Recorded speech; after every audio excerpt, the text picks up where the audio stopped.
দীঘায় দিলীপ ঘোষ সকাল সকাল দীঘা মোহনা সহ সি বিচ এবং মাছের বাজার ঘুরে বেড়ালেন তিনি।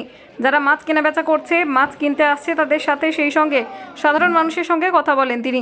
সংবাদ মাধ্যমের সামনে একেবারে তিনি প্রথমেই রাজনৈতিক ব্যাপারে কোনো প্রশ্ন উত্তর নয় এটা বলার পরেও মমতা বন্দ্যোপাধ্যায়ের সরকারের বিরুদ্ধে কথা বলতে পিছপা হননি তিনি। সমাজ মাধ্যমে যে ভিডিও ভাইরাল হয়েছে সেই ভিডিও প্রসঙ্গে তথা মহিলাদের নিরাপত্তা নিয়ে তিনি বলেন, সবথেকে মজার ব্যাপার হচ্ছে যারা বলছিলেন গণপ্রহারে দেশের বিভিন্ন প্রান্তে মৃত্যু ঘটছে, তার জন্য আমাদের সরকার একটি আইন লাগু করেছে। 1 তারিখ থেকে যে আইন লাগু হয়েছে সেখানে গণপ্রহার করেছে এমন ক্ষেত্রে দোষী সাব্যস্ত হলেই আইন তার মৃত্যুদণ্ড দেবে। তাই যখন থেকেই মমতা বন্দ্যোপাধ্যায় বুঝতে পেরেছেন তার দলের লোকই বারে বারে বিভিন্ন জায়গায় গণপ্রহারে মেতে উঠেছে, তখন থেকে এই আইনের বিরোধিতা করছেন এবং তাদের উকিল চামচা এই কাজে সহযোগিতা করছে।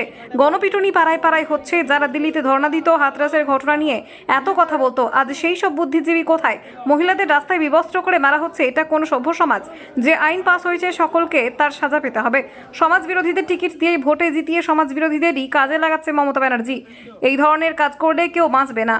মাছের বাজার তথা সমুদ্র দর্শন করার সময় দিলীপ ঘোষের পাশে সাধারণ মানুষের ভিড়ও ছিল চোখে পড়ার মতো। পুলিশ তদন্ত করার আগে বলছে পারিবারিক বিবাদ। দাদা, মহিলাদের বলছে পারিবারিক বিবাদ নেই, পুলিশ বলার আগে তদন্তের আগে। মজার ব্যাপার দেখুন, যারা বলছিলেন যে মব লিঞ্চিং হচ্ছে, গণপ্রহারে মৃত্যু হচ্ছে সারা দেশে, আমাদের সরকার তার জন্য আইন করেছে।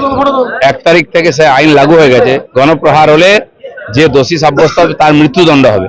আজকে টিএমসির লোকেরা সব জায়গায় গণপ্রহার করছে, সমাজ বিরোধীরা, তাদের ফাঁসি হওয়ার ভয়ে এখন সে আইনের বিরোধিতা করছে টিএমসি এবং তাদের চামচা উকিলগুলোকে কোর্টে দিয়ে হরতাল করাচ্ছে। এ সমস্ত সমাজ বিরোধী, আইন বিরোধী, পার্টিটাও তাই, তার লোকেরাও তাই। আজ যে আইন পাস হয়েছে, যারা বলতো আজকে তার বিরোধিতা কেন করছে? কারণ তারাই সমাজ বিরোধী রাজনীতি করছে, তারাই গণপ্রহার করছে, তারাই মব লিঞ্চিং করছে আর বাংলার রাজনীতিকে রক্তাক্ত করেছে। এই আইন সবার গলায় ফাঁস দেবে। গণপিটুনি পাড়ায় পাড়ায় হচ্ছে। যারা দিল্লিতে ধর্ণা দিত গান্ধীজির সামনে, যারা হাতরাসের কথা বলতো, উত্তরপ্রদেশ বিহারের কথা বলতো, আজ তারা কোথায় গেল? সে বুদ্ধিজীবীরা কোথায়? সে মহিলারা কোথায়? আজ মব লিঞ্চিং, মহিলাদের রাস্তায় বিবস্ত্র করে মারা হচ্ছে, পেটানো হচ্ছে। এটা কোন সভ্য সমাজ? পৃথিবীর কোন সভ্য দেশ, গণতান্ত্রিক দেশ, স্বাধীন দেশে এই ঘটনা দেখিনি, যেটা পশ্চিমবাংলায় দেখছি। যে আইন হয়েছে, এখন সবাইকে সে আইনের সামনে দাঁড়াতে হবে। এই হিংসার রাজনীতি এবার বন্ধ হবে। বিধায়ক আর সাংসদ সবই সমাজ বিরোধী। সমাজ বিরোধীদের টিকিট দিয়ে জিতে আসে, সমাজ বিরোধীদের কাজে লাগিয়ে মমতা ব্যানার্জির পার্টি। আজকে যে আইন পাস হয়েছে, সবাইকে তার সাজা পেতে হবে। আজ এই ধরনের কাজ করলে কেউ বাঁচবে না। আমি কালকে রাত্রে দীঘায় এসেছিলাম, রাত্রে ছিলাম, তো সকালবেলা এলাম, একটু মোহনাতে এলাম, সি বিচে। এখানে যে মাছের যে হোলসেল মার্কেট আছে সেখানে এসেছিলাম। যারা মাছ বিক্রি করেন, যারা কেনেন, যারা মাছ ধরেন, এরকম এখানে হাজার হাজার লোক সকালে আসেন, রোজ রাত থেকে শুরু হয়।